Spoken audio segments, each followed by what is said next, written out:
So if we finish the 46, then 46 is actually, yeah, we finished with that 46, right? 46 is actually answering to the 45. So now here, continuing answer for the 45. So craving is due to the condition of feeling, and they do have feeling, a mind that has focused dual on one things or another's. So because it's saying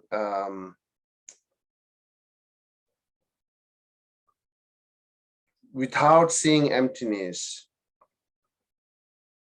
whatever thing they are liberate from samsara or not, actually they will reborn again. That's what Lama Tsongkhapa says, right? They will rebirth again because they will not eliminate the root and seed. And then another opinion says, but they can rebirth again, but they're missing the condition, which is craving.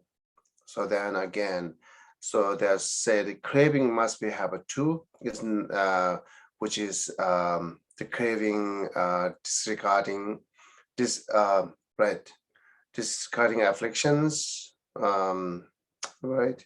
One is freed just by disregarding affliction, it's immediate. That is seen that karma, it's past power, okay, not that. Yes. You say, why don't they have just like a delusion, the unafflicted craving too? So the craving also must have an afflicted craving and unafflicted craving. So even that lower 10 school exceptions, they are nirvana, even they eliminated the afflicted craving, but still they do have an unafflicted craving. Therefore, all cause and condition there which can take rebirth again on samsara. So that's a saying. And also saying the craving due to conditions, the feeling, right? And then as well as your, all the feeling, just not just having feeling, right? You are also comprehending feeling as a truly existence. Until your feelings truly existence, then you will have a more craving to have more the pleasure and like a dislike to have unpleasure. That kind of mind will come it because you are seeing the feeling itself as a truly existence. Truly existence means again, as we use the Lamrim last time we did it, transcendent, right? Transcendent existence, isn't that the said? Or inherent in existence or independent existence. So when you think that everything's, even your feeling, until you have view that feeling is independent or truly existence, then you will not, you cannot eliminate the craving to have pleasure feeling, because you seize the feeling is truly existence. As well as you have the craving on having pleasure feeling, then it automatically says craving is there as a conditioning. Then of course all condition and cause and condition there can rebirth again. That's the I think saying here. So they do have feeling, the mind has focused dual on one thing or another, right? That's the same. So a mind that, because because saying that a mind that has focused dual on one thing or another, what this mean is you still the feeling and all this existence are the comprehending or perceiving truly existence. Therefore, you must have a craving. That's the saying here, okay? Now 48, as with the conceptions, free absorption, a mind that lack in emptiness might cease, right? But will arise again. So meditate on emptiness. So until mainly it's saying, even if you wants to achieve just nirvana or just free from samsara, you must see emptiness. You must realize emptiness. Without realizing emptiness, you cannot achieve even the just free from samsara or nirvana. That's the saying. So, but the line, this is the main meaning here, okay? As says here, as with the conception, free observation of mind, that lack of emptiness might cease, but will arise again. So, like there are a few different paths or few different mind there which can reduce those afflictions, right? Like such as like compassion or bodhicitta, or realizing impermanence, and then having good concentrations, achieving calm abiding. Those mind, while they're having calm abiding, while they're having bodhicitta, actually the most mental afflictions and are just reduce it, or just reduce of manifestations. But as well as you not eliminate it, because you not seize the emptiness, as well as you not eliminate it because you do not have an antidote for that. So what that then even its manifestation or reduce it comes back again.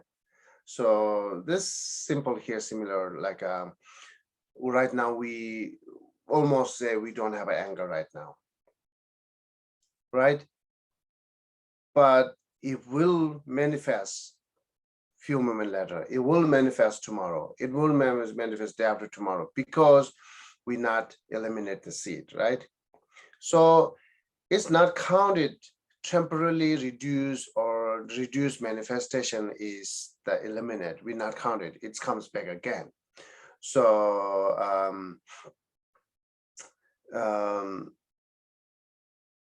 giving here example might what's that? As with the conceptions, free observation. Yeah, the free observation. Giving here example about the free observation. Sometime that Geshe meba in Tibetan say Geshe meba nyumju. Sometimes translated as a absorption without discriminations. Or here say conceptions, free absorptions, right? The free means the without discriminations. That's the saying. That kind of we are the Buddhist talks that one kind of being when they're born in, not necessarily by practice, they can born that in their being by karma. Once they're born in their being, almost they don't have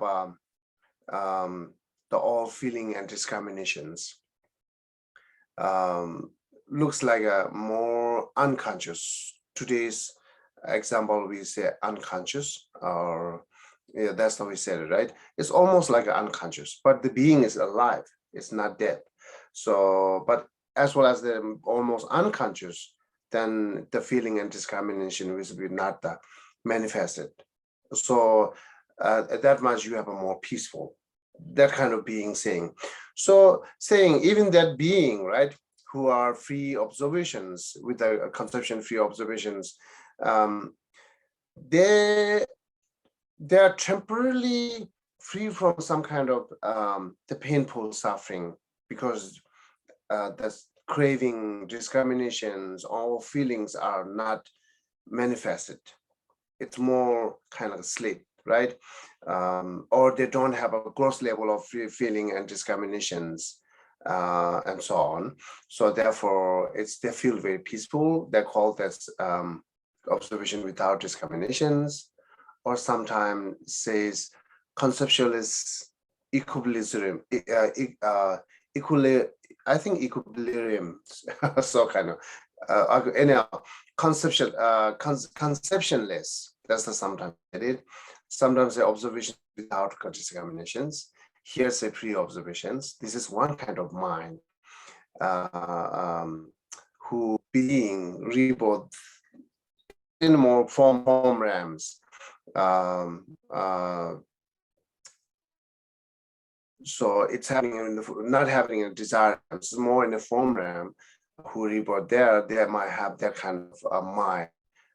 It's called the free observations, or observation without discriminations. So that's kind of beings. They don't have a very gross level of suffering.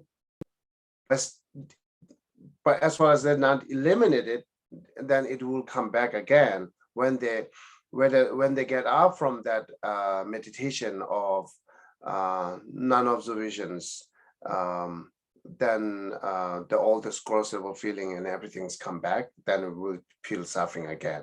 So let's give you an example here. Similarly here, this kind of being temporarily out of like a painful suffering because of that, meditate on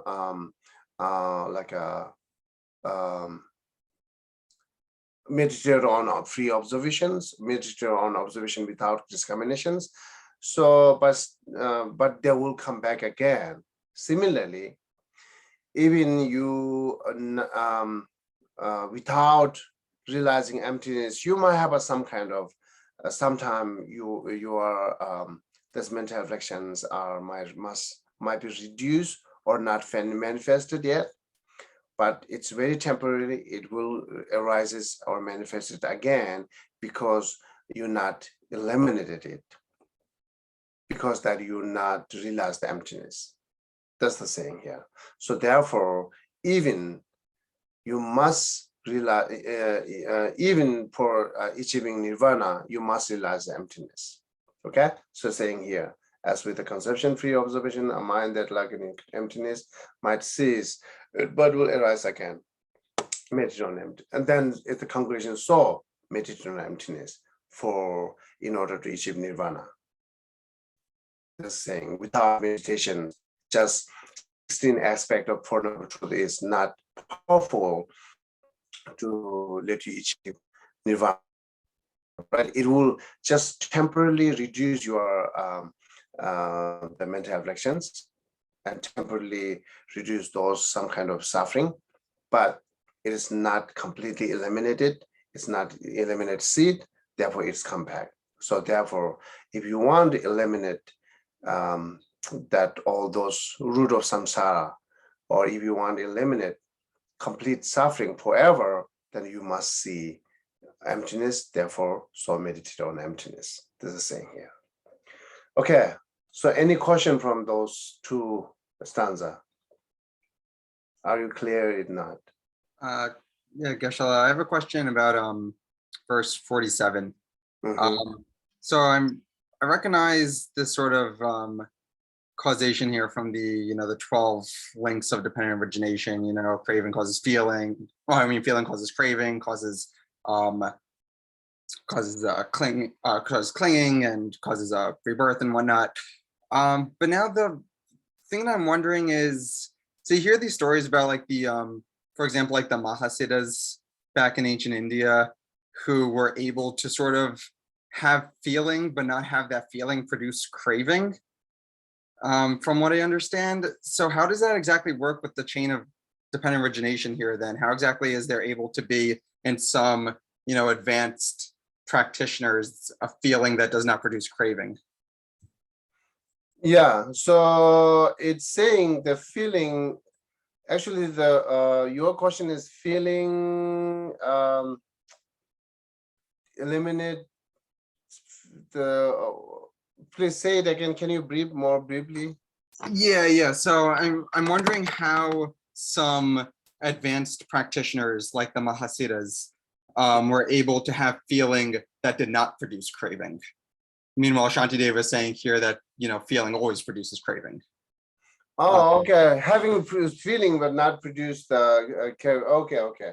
So Mahasiddha practitioner regarding we're talking here the Prasangika, right? Like say Shantideva himself or Atisha, they do have a feeling actually, right?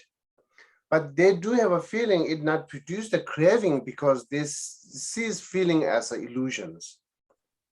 Because they sees feeling is not truly existence. That's you mean? Yes. Okay. Yeah.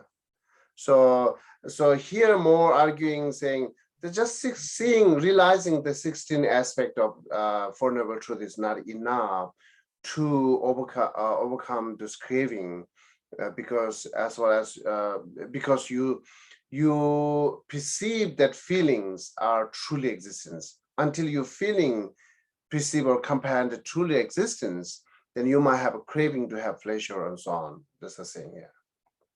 Okay. Okay, that makes sense. Emptiness does not produce, or another way to say, arhat.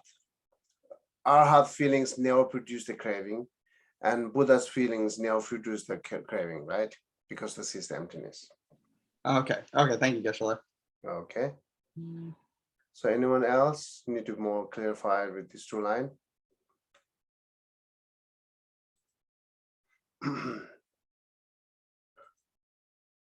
Okay.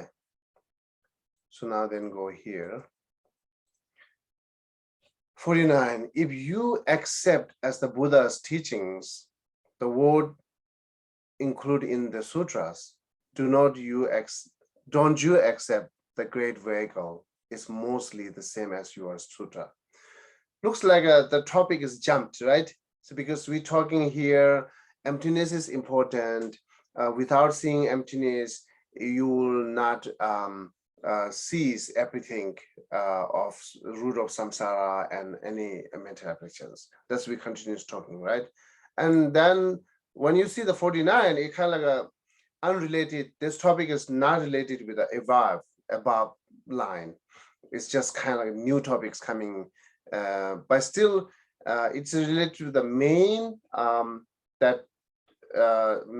main category, which is talking that proving that Mahayana teaching is Buddha's teaching. The Buddha teach the Mahayana teaching. That's a continuous proving. It's related with it, but it's not definitely related with the above, the 48. It's kind of totally new. So 49 and 50 and 51.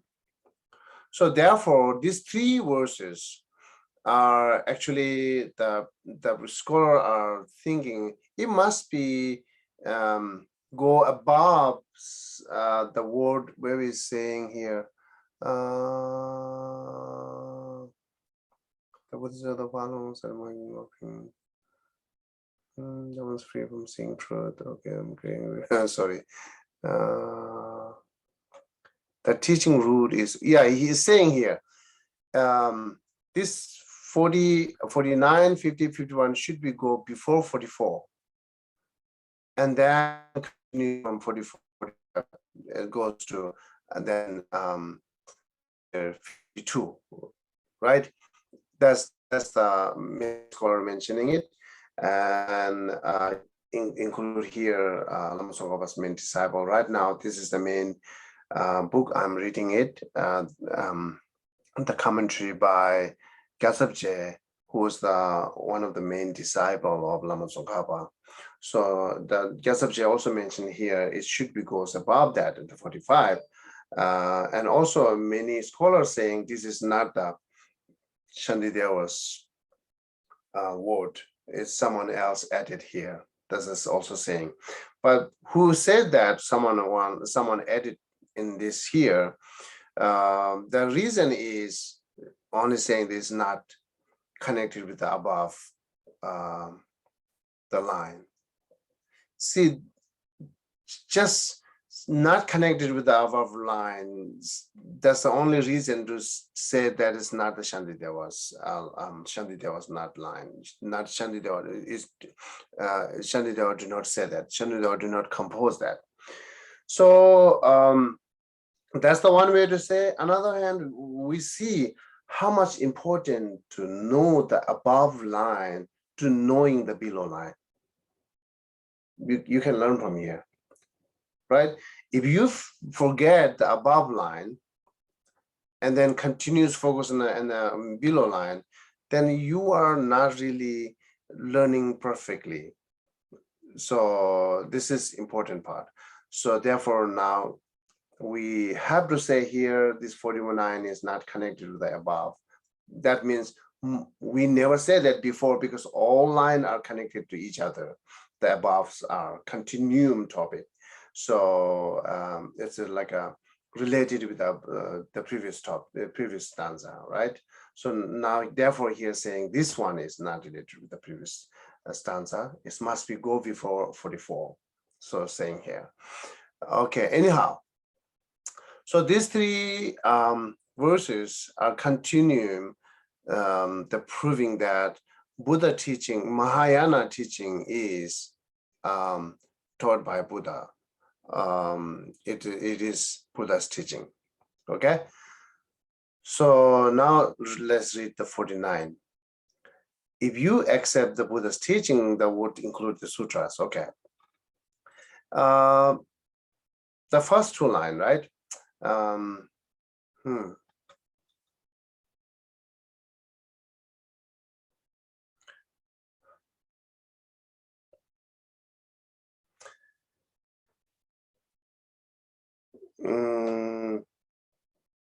Okay, it's a if you accept the Buddha teaching, the word include in the sutra, it means how they accept. They means who? Here, directly having discussion with Chidamatara and also Chidamatara and also what called essentialistic, right? That's how I said essentialistic. Anyhow, sorry? Essentialists. Essentialist. So essentialist. So they are debating with it.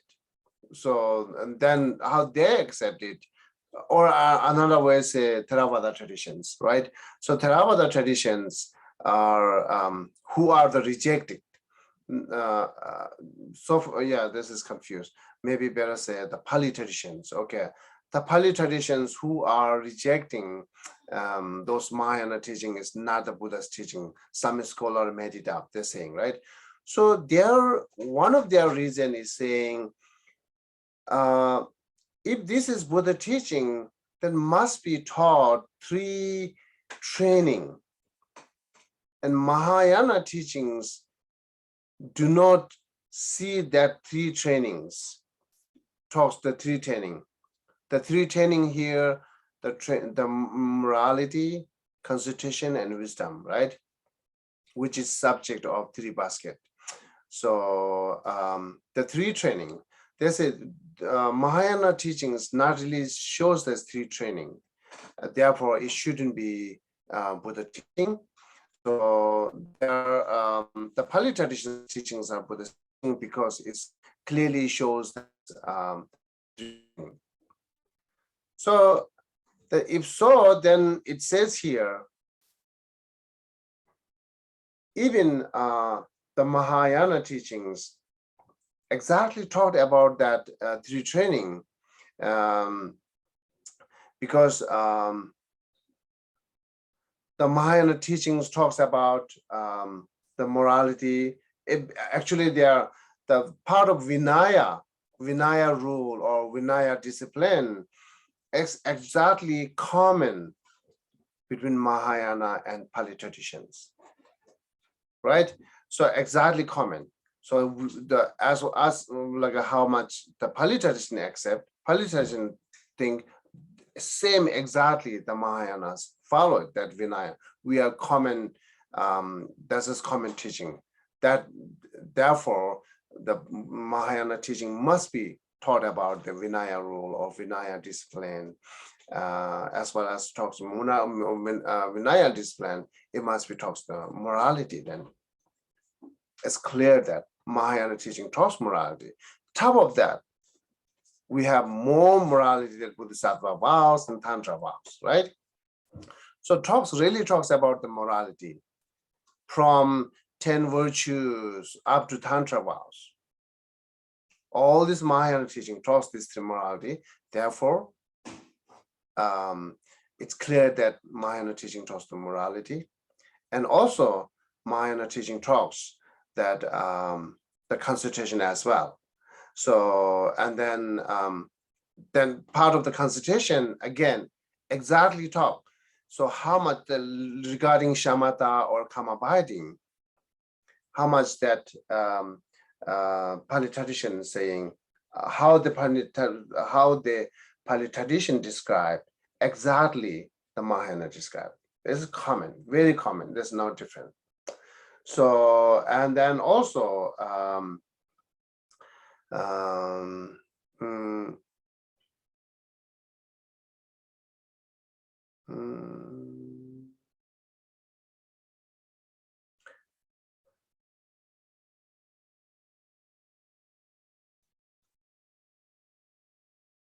I'm just thinking here.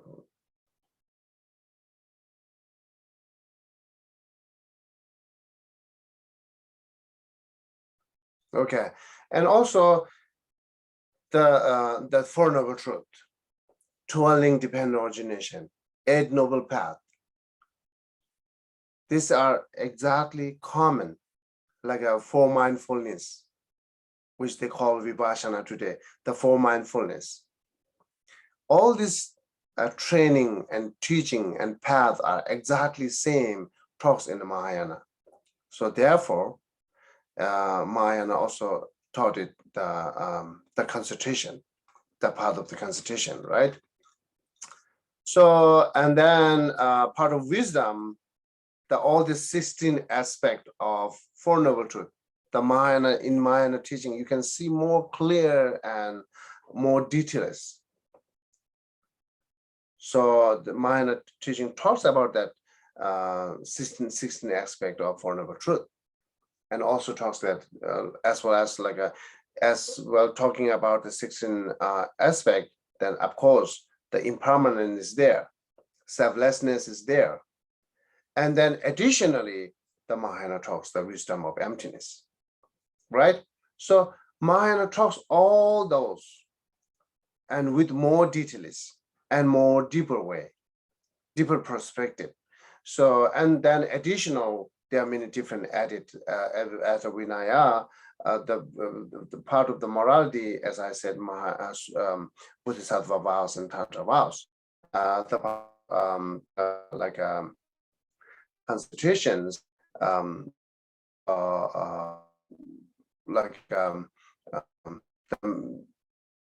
part, right? They are analytic meditation or single pointed meditation, that's all talks, and part of a wisdom, that all these talks, right? And then Twirling Dependent Origination, exactly same talks it.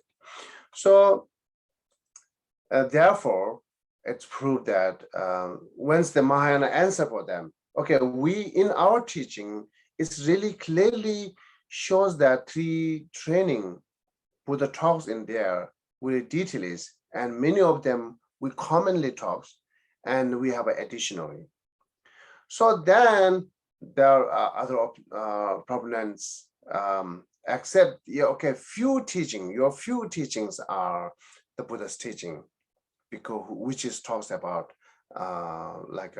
three trainings, saying that's how I say here. If you accept Buddha teaching, the would include the sutra, but still they're saying even in Mahayana teaching talks about this all three training, but still their talks, those three trainings are true lack of truly existence.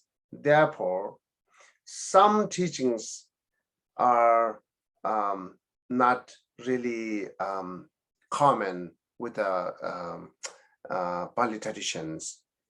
and some teachings are even contradictory, conflict and Pali traditions. Therefore, it shouldn't be Buddha teaching. Again, continuously rejecting it. It shouldn't be Buddha teaching.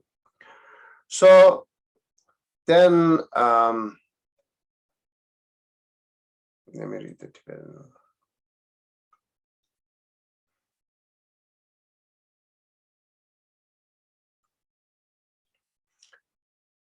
So, don't you accept the great vehicle is mostly the same as your sutras? Okay. So,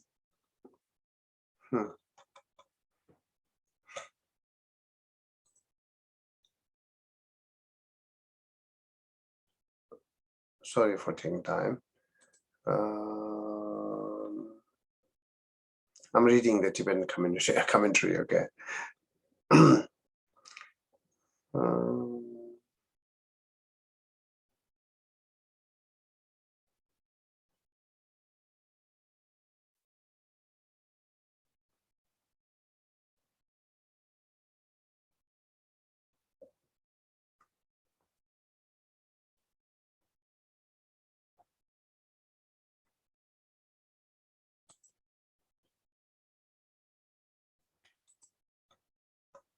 Okay.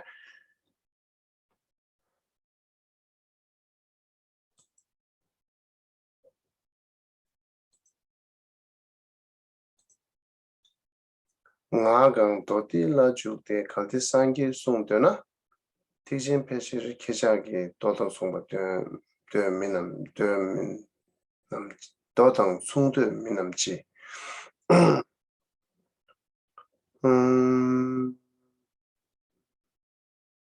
Okay, so that now there's the same saying here. So the Buddha's teaching are now the Mahayana teachings, Sanskrit traditions teachings. Mahayana teachings are talks about these three trainings. So therefore, you must accept it as a Buddha's teaching, because your definition of Buddha's teaching is which taught about the training that are the Buddha's teaching, which is not, then it's not. This is the one of your reason that rejecting Mahayana. Now you should realize that Mahayana teaching talks all those things.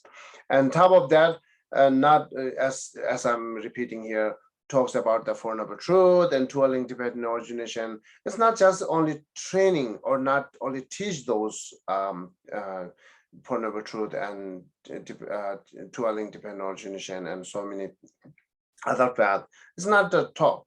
Also, whoever engage those practice to see clearly result is reducing those mental afflictions and eliminating those mental afflictions. So even it's not conflict with the dependent originations. So therefore, it must be taught about true training again. So it talks about all these the sutra path, like SS Four Noble Truth and twirling dependence and so on. And also once engage it, we cease the reduce perfectly all these mental afflictions. So, and then also it's not conflict with the dependent origination, which we're talking about emptiness. It's not conflict with dependent origination.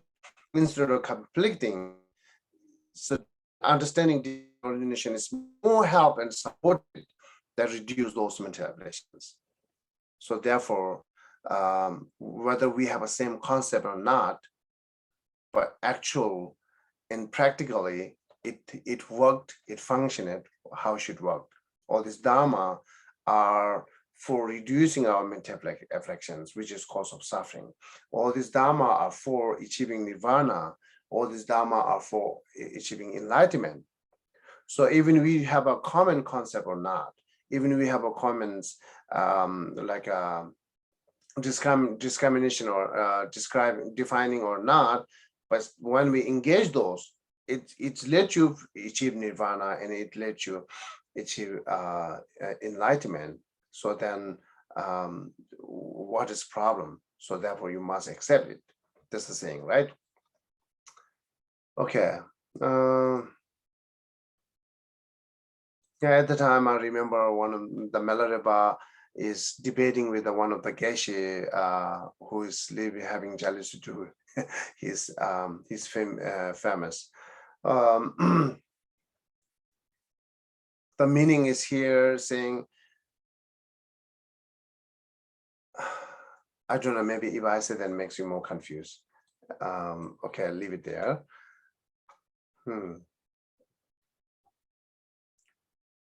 Okay, now breathe, this line, as far as your teachings taught the three training, exactly same, the Mahayana teaching also talks the three trainings. And it's also the worked, it's functional, it reduces mental afflictions, it's let you achieve the result. And it's also not conflict with the dependent origination, then what is problem to accepting its Buddha's teaching? What is different than what you're teaching? So therefore, it's saying it's mostly the same as your sutras. Therefore, you accept it, right? Okay, is this clear, or do you have a doubt, question on this 49 line? Geshe, I have a question. Okay. I'm a little confused. So are you saying that the Vibhashika school and the Sautantrika school did not think the Prajnaparamita Sutras were teachings of the Buddha?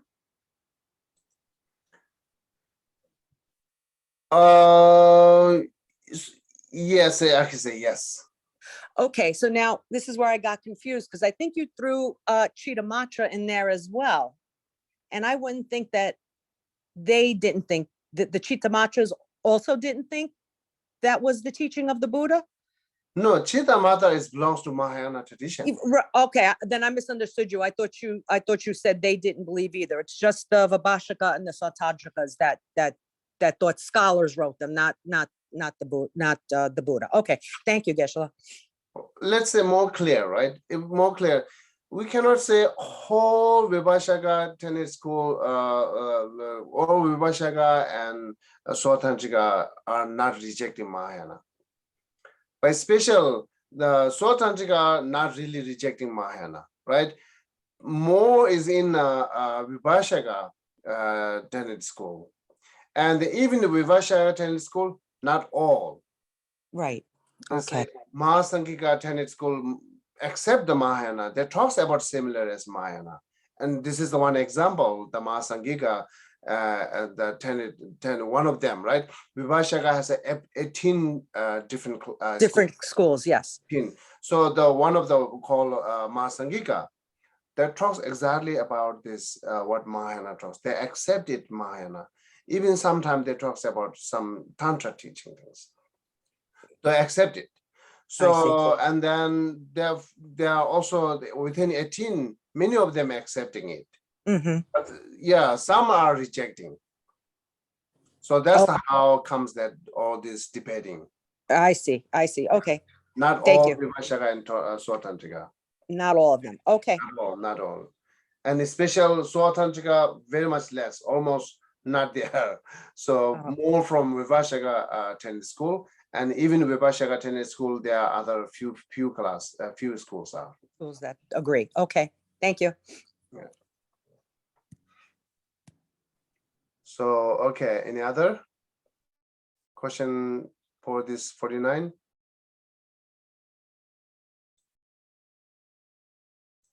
Okay, then we can move next. If all of them are flawed because a single one is not included, then since one sutra is the same, why aren't they all the Buddha's word? Okay, so continues debating, right? If all of them are flawed, good, my pronunciation is good, Shabal? Flawed? Okay. Flawed, yes, that's the right word. Okay. Right way to say it. All of them are flawed because a single one is not included. A single one is not valued. So let me read the Tibetan one. Say, "Kalde mato chikini tamjekyo na chekyonas." Okay. Oh yeah, that's exactly said. and 도송치기 탐진의 계획송마치 means. Okay, let's say first explain first two line.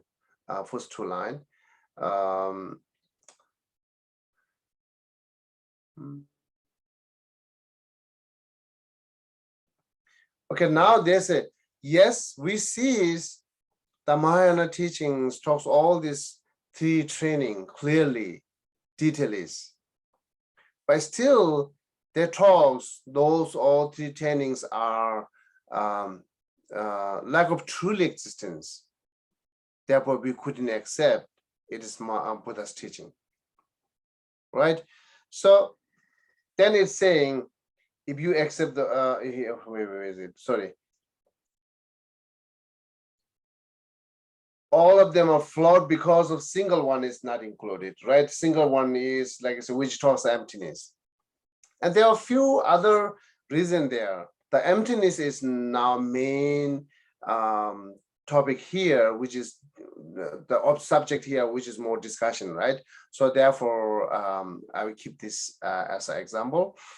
So, which is talks about emptiness. Therefore, all other teaching shouldn't be Buddha's teaching. So that's how they reject it. It just, actually they are asking them, if you rejecting whole Mahayana teaching, even they teach all this three training because of just thought of emptiness, then it's like you are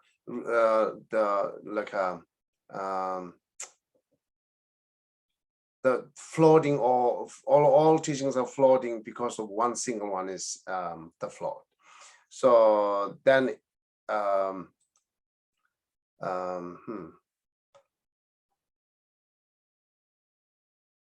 and then how come it's this is one reason they say, right? And why they are single one is floated, because they are conflicted with their own tenet system, which is, I'm talking the Pali tradition, right? So they are conflicted with their own tenet school or tenet system.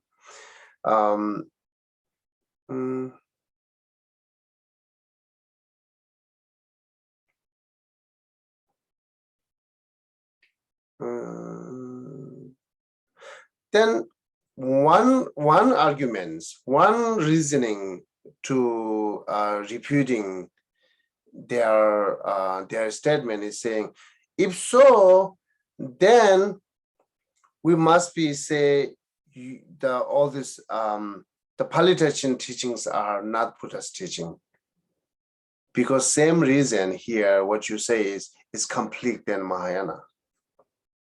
If you reason apply, say Mahayana teachings are not Buddha teaching because it's conflicted with the Pali tradition teaching, then Pali tradition teachings shouldn't be Buddha's teaching because it's conflicted with the Mahayana teaching. So what are you going to say that? That's just how one way to reject it, right? And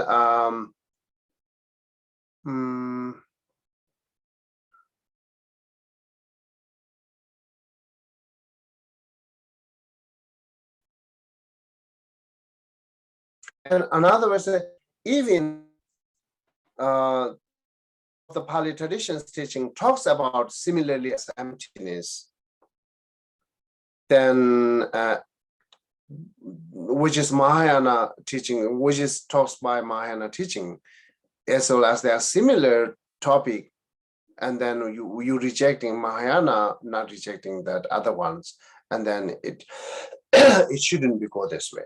That's the one reason. And what Gyasabje explained this line is saying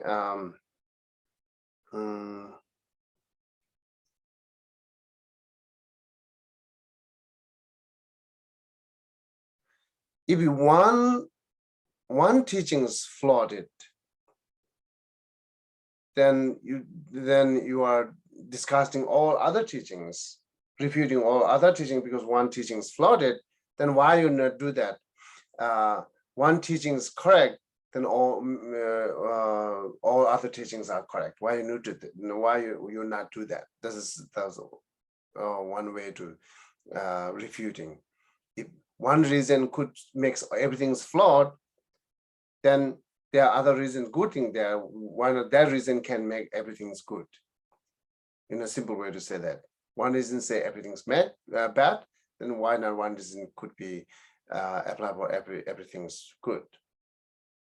Because few teachings in Mahayana teachings you see is like the Buddha's teachings, because except that which just talks emptiness and so on, some other things, but other things you see is like it's valued as it's more common, and it's more like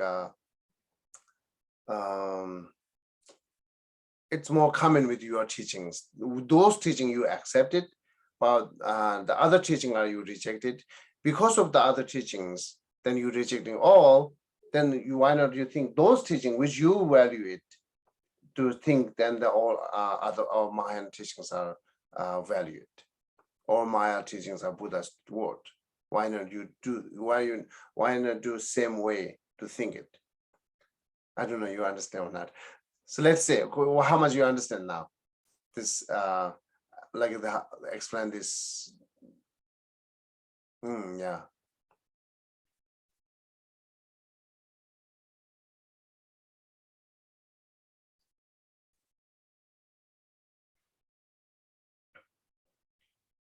Anyone else? Are you asking us to say what you said? Explain it back? Is that what you're asking? Yeah, I just want to make sure that you understand what I'm saying here. Few different reasoning that I mentioned it.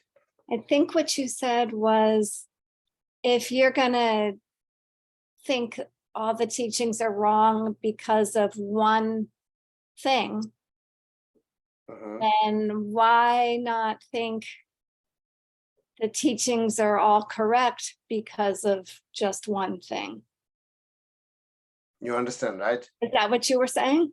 That's logic understanding. That's one thing I said. Okay. That's the last part I said it. So, but they understand, right? This means. That I think I understand. I don't know about everybody else. So this is the one way, one way to explain this line. Then another, what earlier I said it, like if the one teachings, because of Mahayana teachings are floated because of not conflict, it's conflict with Theravadas, then Theravada teachings are also floated because it's conflict with Mahayana. If we apply same reason to them, then what are you going to answer it? That's the one thing I said it.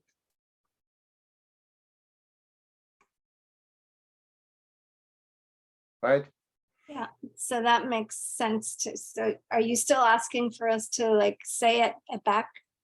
No, as well as understand, that's fine. And then saying back is also help to more like a breathing or like a summarizing my thoughts. Yeah, and then better understand.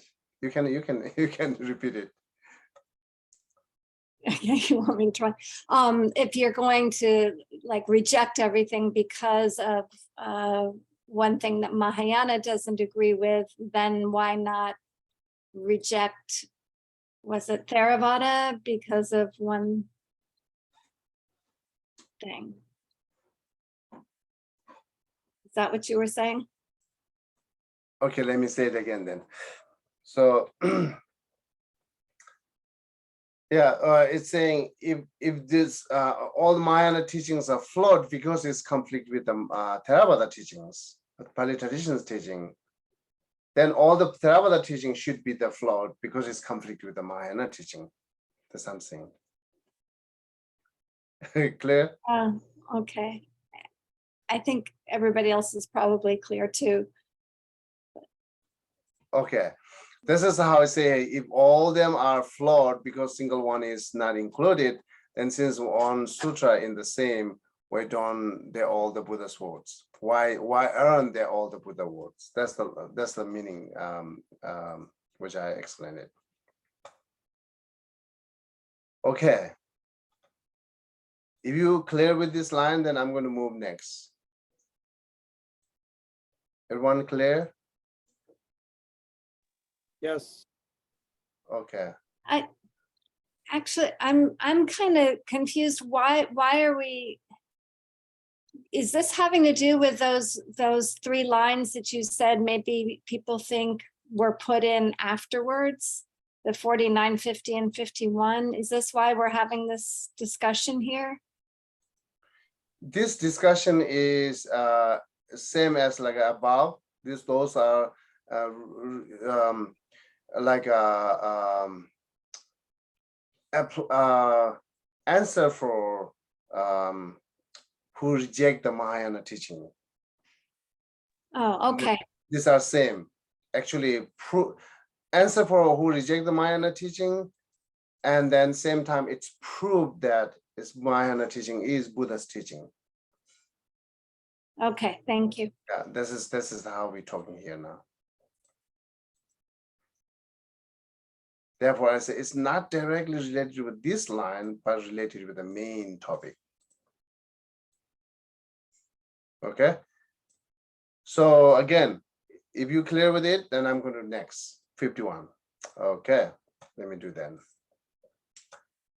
Just because you don't understand the teaching, Ma Kasyapa and so forth did not truly, what's that? Fathom? Fathom. Or fathom, okay, fathom. And so forth did not truly fathom. Who said they are not to be accepted? Okay, so another their reason is when Buddhas teach in public, most of followers are Ananda or Kasyapa and all these many arhat are continuous following Buddha, and they hear many teaching. Most of the, especially Ananda, hear the more every Buddha's teaching, right? So therefore they say, if Mahayana teaching is taught by Buddha, they must be hear it. Not only they must be hear it, they should understand it. So then why they do not understand Buddha's teaching?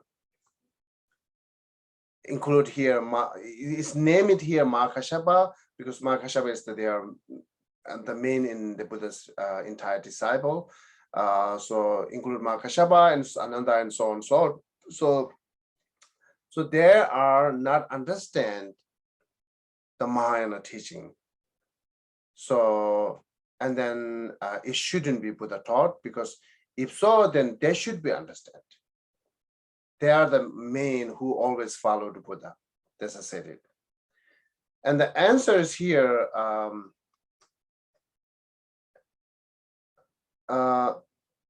Where is this? Okay.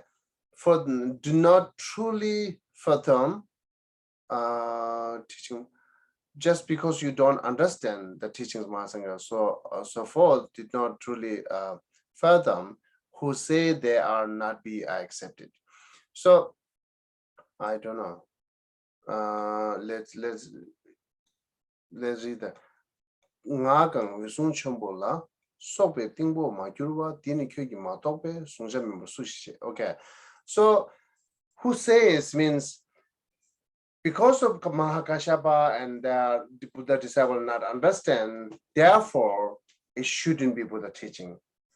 Is this not the perfect reason to reject it? Who said that Mahakasyapa is not understand, therefore is not truly is not what's called not valuable. So, and then because there are so many things that Mahakasyapa not understand, and it should be the unvaluable is not valuable. It's not. So therefore, one person is not understand. If this is Buddha, then yes. Right? The Buddha do not understand. Buddha do not know. Therefore, it shouldn't be that true, or shouldn't be reality. then everyone can accept. But here saying Mahakashapa do not understand, Anandas do not understand, therefore it shouldn't be Buddha's teaching. Thus, cannot accept it because Mahakashapa is not enlightened person, not fully enlightened person. It's just Arahat. And as well as Ananda and all these Arahats is not fully enlightened person. They do have a lot of ignorance, such as we talked about here, unafflicted ignorance, afflicted ignorance, unafflicted ignorance, right? Unafflicted ignorance, I mentioned in last time few, and another unafflicted ignorance is that we are not understanding the deep meanings are. Let's say Mongol Putra not understand where his mother born, right? And then yeah, that's I only so far I remember. There's few Arhat they're not understand the meanings of that. Let's say Shariputra do not seize that one monk does have seed of liberations. Do not seize that. These are ignorance. They do not seize who has the seed of liberation. I don't remember that the person who was become a monk when they become a senior, and they asked to Buddha, and then Shariputra do not see any virtue seed. Therefore, Shariputra rejected. And then he went to Buddha, and Buddha sees him as they do have a virtue seed, right? But Shariputra is Arahat, they do not see it. Mongol Putra is Arahat, which two are the main disciple of Buddha at the Buddha's time. But Mongol Putra not sees where his mother's born, the places. Then he asked to Buddha, where are my mother's bones, right? So they do have an ignorance. Therefore, as well, they do have an ignorance, then not really counted, they do not understand, therefore it's not true. So therefore, so who said they are not accepted? Because of the reason that. So that's the saying. Therefore, and on the other hand, say, Mahakashapa and Anandas are not really understand that emptiness is because so profound. The subject is very profound. That could be one reason they do not understand. And also cannot reject it, those teachings, because they do not understand. So that's the saying here, just being in this line. Okay, let me know if you understand clear or not. If you understand clear, then I can move to next.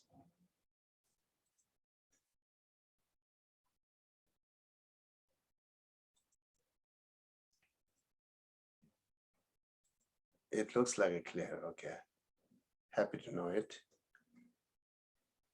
Yeah, that verse reminds me of I guess I don't know if Shantideva is alluding to this specifically, but the what occurs in, for example, like the Lotus Sutra, where the Buddha sits down to give the sutra and the 500 arhats all get up to leave because they can't accept what the Buddha is about to teach. That remembers, yeah. I see, yeah. Okay, so then I'm going to move next, okay? 52. So say freed from extreme of greed and fear to stay in samsara for the sake of those who suffer due to delusion is the result of emptiness. Okay, let's say first. Actually, this line mainly talking even like not only to achieve the realization of emptiness is not only led to achieve nirvana, it's also led to achieve enlightenment, the Buddhahood. And then in other words, say, even the enlightenment, Buddhahood, achieving Buddhahood, we must realize emptiness. Not only should realize emptiness for nirvana. That's the main topic here talking. And then first two lines are talking there, Bodhisattvas who are compassionately cherishing to others. The Bodhisattvas are actually the free from two stream, which is greed and fear. And then regarding greed here is not talking about the desire and attachment. In line, we see the chakpa. Chakpa means greed or like a desire, but the greed, not greed to clinging on something that it's more greed that to truly greed on truly existence. Same as like a self-grasping. That greed means. And the fear means having fear to samsara, right? So have fear to samsara, they cannot really benefit to all sentient being. They cannot have a bodhicitta. Bodhicitta wants to remain in samsara, come back to samsara and help beings. That's how bodhisattvas are doing, right? So, and then the fear here related with the fear for samsara and greed on truly existence. So the bodhisattva are actually free from those extreme, right? Special Bodhisattva really emphasizedly meditating and practicing for overcome by greed, but not really fear. Okay, let me first go with the brief. The first two lines talks here. Bodhisattvas are free from true extreme, because the true extreme, which means free from the greed of truly existence and free from fear of samsara. So they're to stay in samsara for the sake of those who are suffering due to delusions. And then second two lines say, oh, those suffering, actually, the Tibetan order and English order a little bit change it here. So anyhow, next thing, is this the result of emptiness? What does mean is, who can continue remaining in samsara to help the being without any affected by suffering and mental afflictions? Even they do have a mental affliction, not affected. So who not affected by suffering and mental afflictions, this is the only the result of the realizing emptiness. The saying here, okay, in general. Now I go with the more line by line details. The free from extreme, who is free from extreme is Bodhisattva. Bodhisattvas are free from extreme of greed because Bodhisattvas are realized. It's not really say all Bodhisattva, okay? Bodhisattva who sees emptiness, who realize the emptiness, who sees the emptiness. That's those Bodhisattvas are the freed from the greed to truly existence. Here, free means not completely eliminated, okay? So the free here is more that even they do have that perceiving truly existence. They do have an ignorance of perceiving truly existence. They do have an ignorance of comprehending truly existence, but those is not really affected. That's kind of things is talking about the free, okay? And another way to say free is Bodhisattva is not really as like an ordinary being to greed. Bodhisattva is not like an ordinary being to greed on truly existence, to comprehending truly existence, because they realize emptiness. Clear? Let me say again.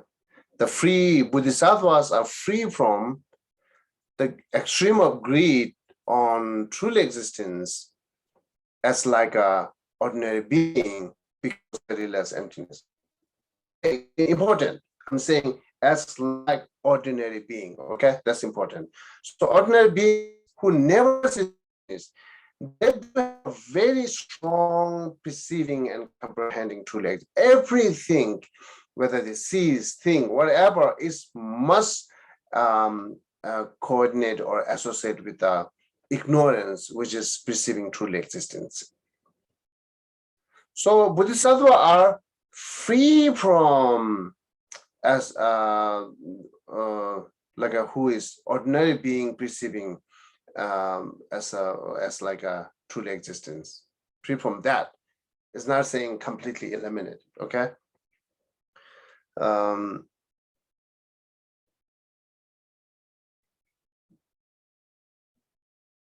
수수기운 남들 풍불로 템벌착배 레뉴기 온기 고어코에 딱살 통화스. So yeah, Bodhisattvas are free from as ordinary being who are circling in samsara by mental afflictions and karma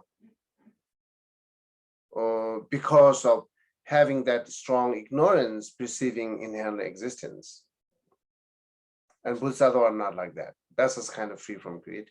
And the free from fear is Bodhisattva is also not same as like a arhat, right?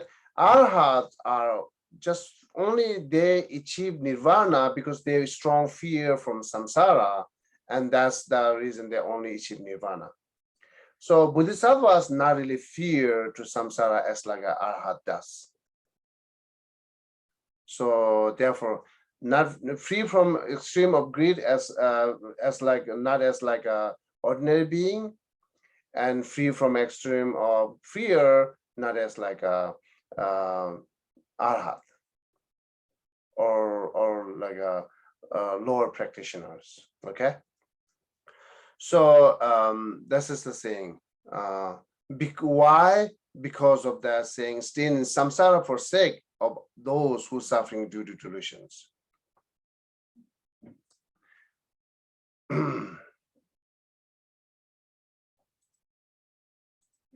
Okay.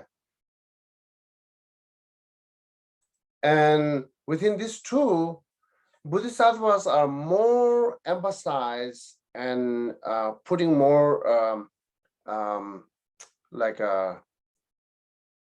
meditating and practice for overcome or free from greed of truly existence, but not really emphasize to free from samsara. The Bodhisattvas are not doing that, right? Or the fear, another way to say here is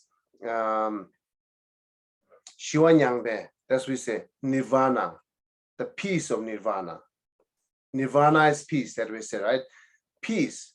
The Bodhisattvas are not really emphasizedly practicing for achieving those peace of nirvana. Right? That means Bodhisattvas are not emphasizedly practicing to free from samsara. They do not have a fear to samsara. Therefore, they not do really the hard work for free from samsara. Therefore, they are not really seeking that peace of nirvana. They do not do practice to seeking of peace of nirvana. They really do practice for overcome free from greed of truly existence. And how they do not want to like a arhat. They do not want to achieve the nirvana. And then achieving nirvana is obstacle for Bodhisattva practice. It's obstacle, obscured, it distorted to complete Bodhisattva practice. So therefore, the peace, in generally, the nirvana is not the obstacle. It's one of the great result, the achievement, accomplishment. But regarding Bodhisattva practice, the nirvana is obstacle. So therefore, Bodhisattva is not too much emphasize and focus on to achieve that nirvana, because they do not have a fear to samsara because of bodhicitta. Bodhicitta and compassion, great compassion, will let them have not fear to samsara. And then emptiness help them to not too much greed on truly existence. Those two combination, the combinedly those two practicing, then even they comes in samsara, it's not too much affected.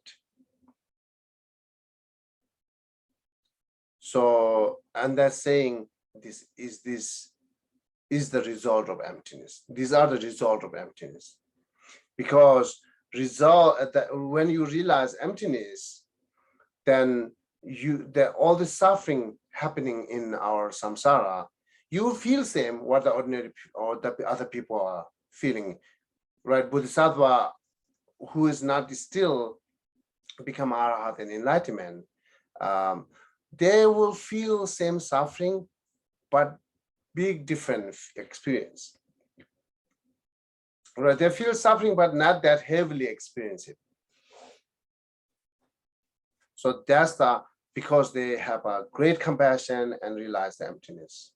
Yeah. This is the explanation of this line. Okay. So what do you think about that? I have a question Mm-hmm. on that.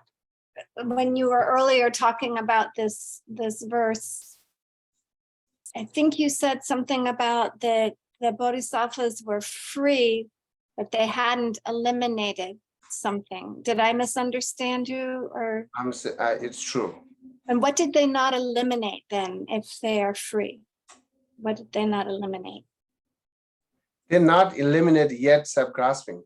Ah, okay. Then what is the greed? That's what I'm saying. Greed means the greed to truly existence, which is ignorance. but it's saying they're freed from the extremes of greed and That's fear. all the point I try to explain. The free from extreme of greed means they are not like an ordinary being who is always controlled by mental affliction and karma and circling in samsara again and again and again.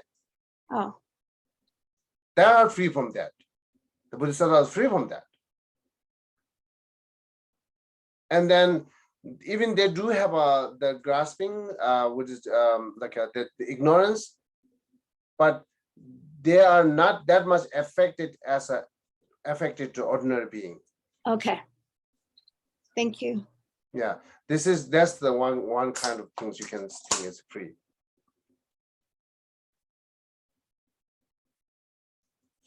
Much. Yeah.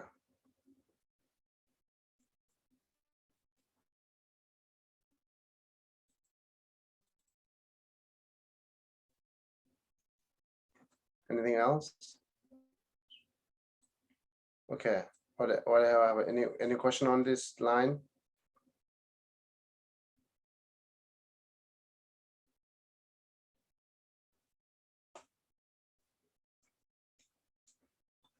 So I hope you understand.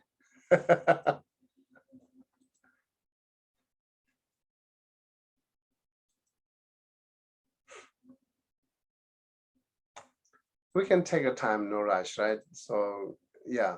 So if you have a doubt or not clear or like cannot accept it, just yeah, we can discussion on here. I have a question about, I guess, this whole thing that Shantideva is trying to do, which is prove the Mahayana teachings to the lower schools and prove the Bodhisattva path to the lower schools. But the lower schools still obviously believe in the Buddha, and they recognize the Buddha as an enlightened being. How do they understand, how do they think that the Buddha became the Buddha then, if they don't believe in the path to become a Buddha? This is conflict. This is one of their conflicts. So this is exactly we're asking them same question, right? Because Buddha, achieving Buddha should be separate path. This last time we have a Monday every month, like every first Monday, having like a discussion with some of Theravada monks, and we openly discussion on this. So I ask question, right? So is the Buddha what is the path to achieving Buddha and what is the path to achieve Nirvana? Is the same path or different path? I asked them question. They think it's the same path. So it's still remaining doubt for me. If this is same path, then how come Buddha can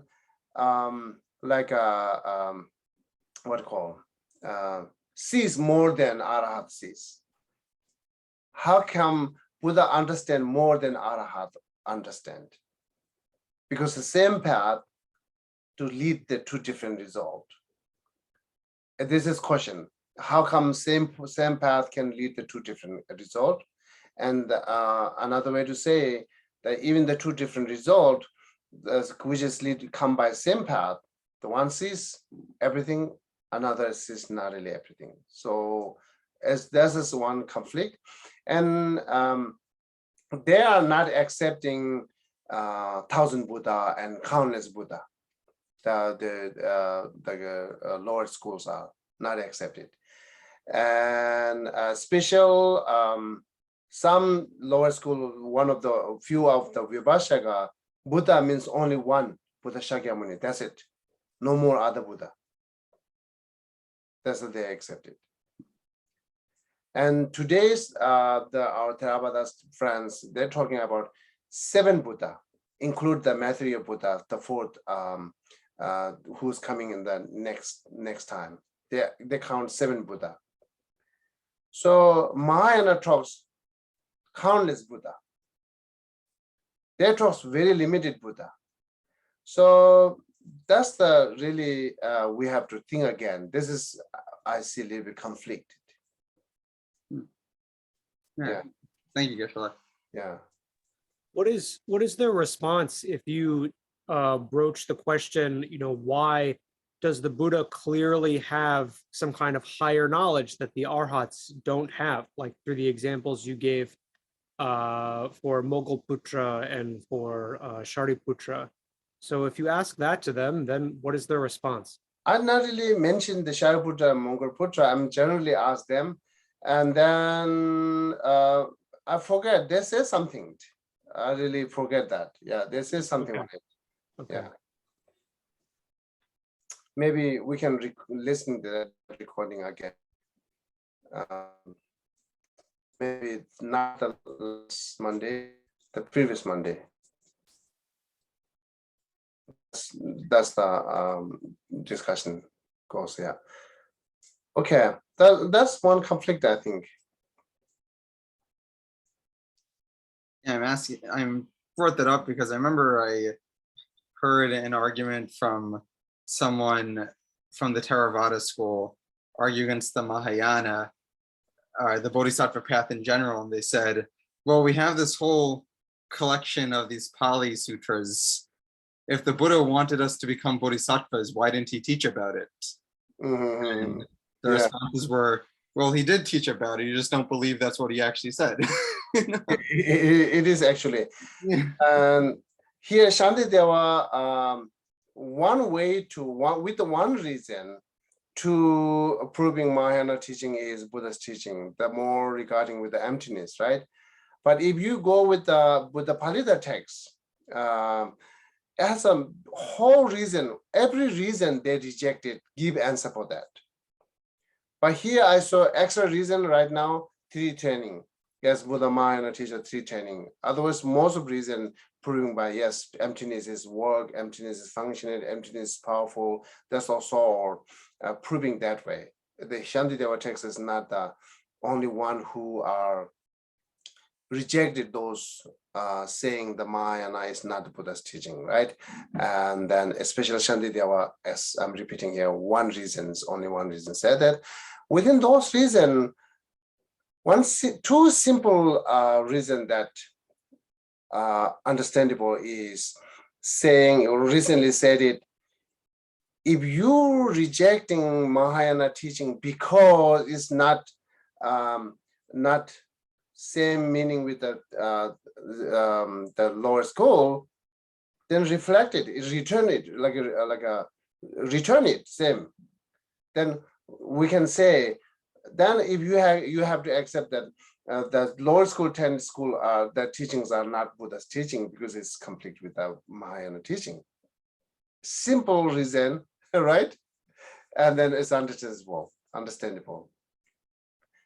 So once above one reason, I just remember it, I forget again.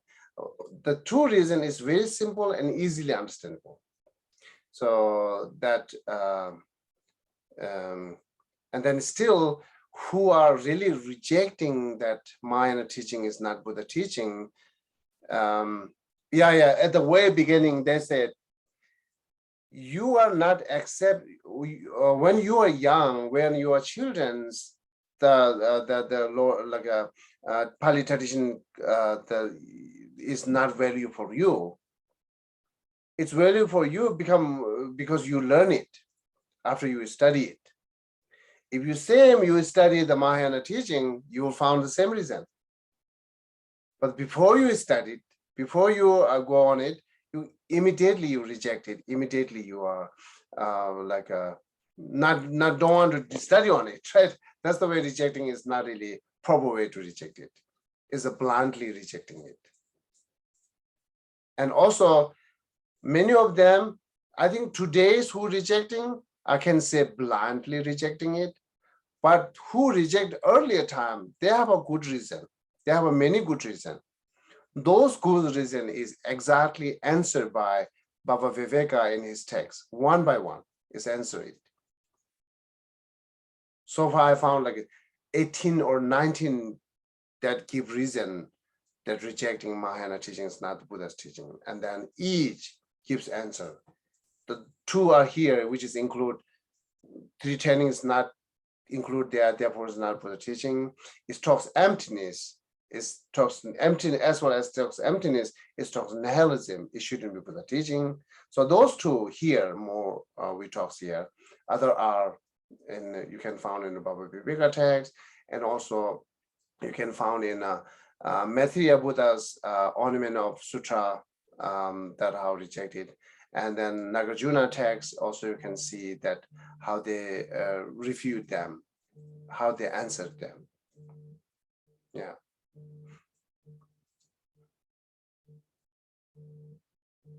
Okay. I think this line is, if you think more, this line is important.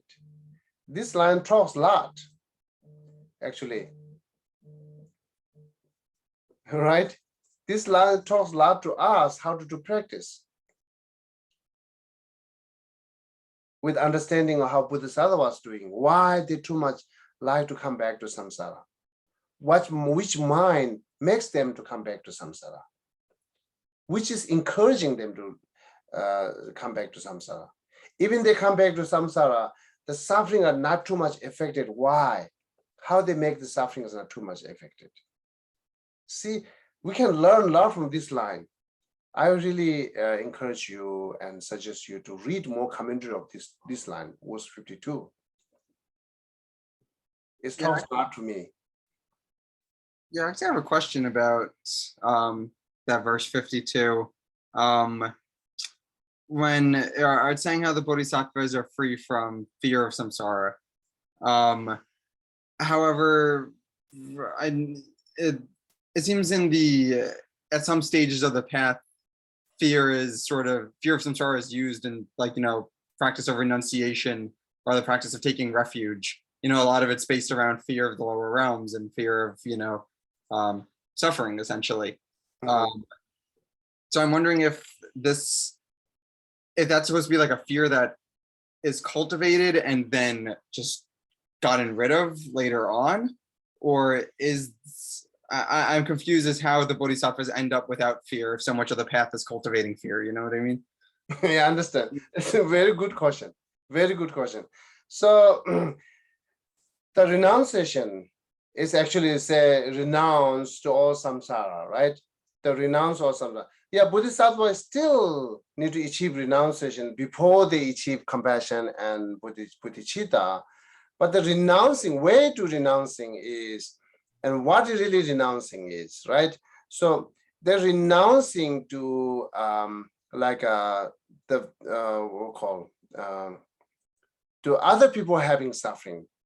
That they have a strong renounce, not just their own own suffering and their own experience of samsara, right?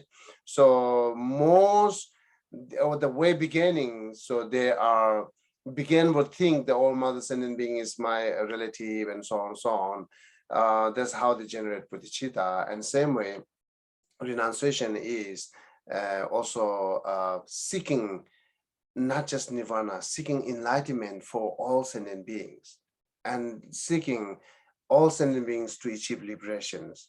The actual renunciation means once you have a mind to seeking liberation continuously, that's the renunciation. For that, sometimes strongly need to discuss to suffering and samsara, but always not. But Bodhisattva does have that mind seeking nirvana every moment, every time, but not only themselves. That's you can renunciation. Oh, okay, thank you, Geshe. That was very Yeah. That's very But good. your question is still make me think again, so I have to think again and looking more details with it.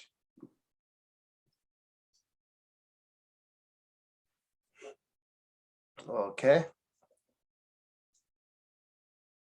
Anyone else? Or as I requested, just go with this 52 line and see many different commentary and ask too many people. As I said, it talks to me a lot. It talks to me a lot, this 52. Anyhow, so okay, I'm going to stop here. Thank you so much. So have a wonderful night. Thank you. Thank you, Geshe. Talk to you there.